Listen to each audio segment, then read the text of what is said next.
I'm going to try to make a video on the Sten MKII submachine gun. This is it.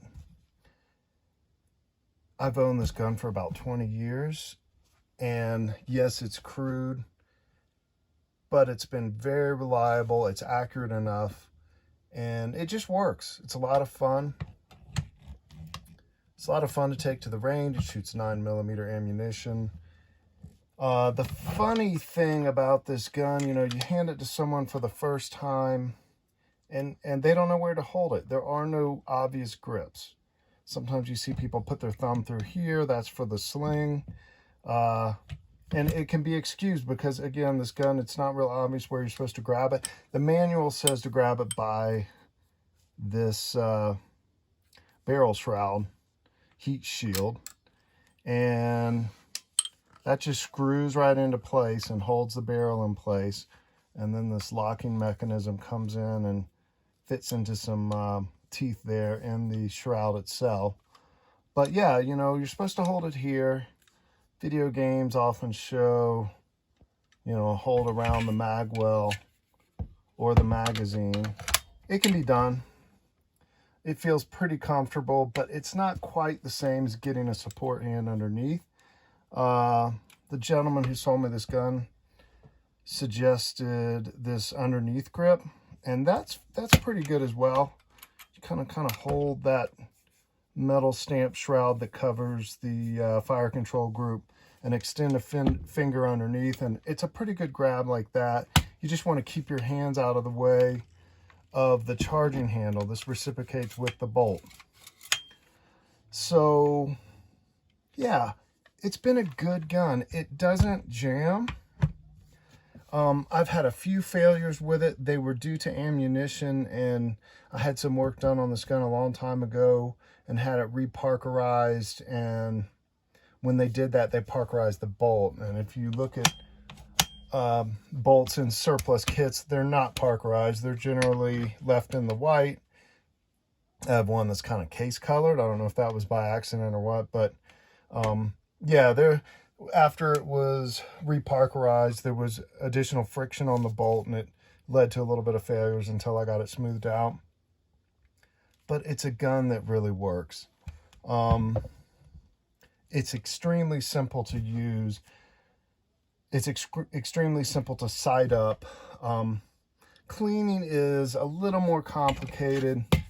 You have this enclosed tube that the bolt rides back and forth inside.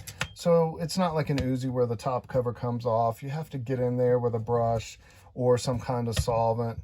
And as you may learn, if you spray really strong solvent inside, these guns were painted in the factory and painted by a lot of the manufacturers who made them with registered tubes before the registry closed. So if you spray a really strong solvent in there, you strip some of the paint off and have to repaint it.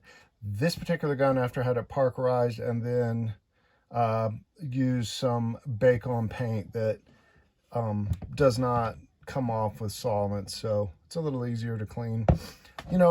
Another thing that I like about this gun, besides the fact that it's reliable and it's simple, is, it's pretty much indestructible. When you unscrew the barrel shroud, you're left with the barrel, and you'll note that is a really beefy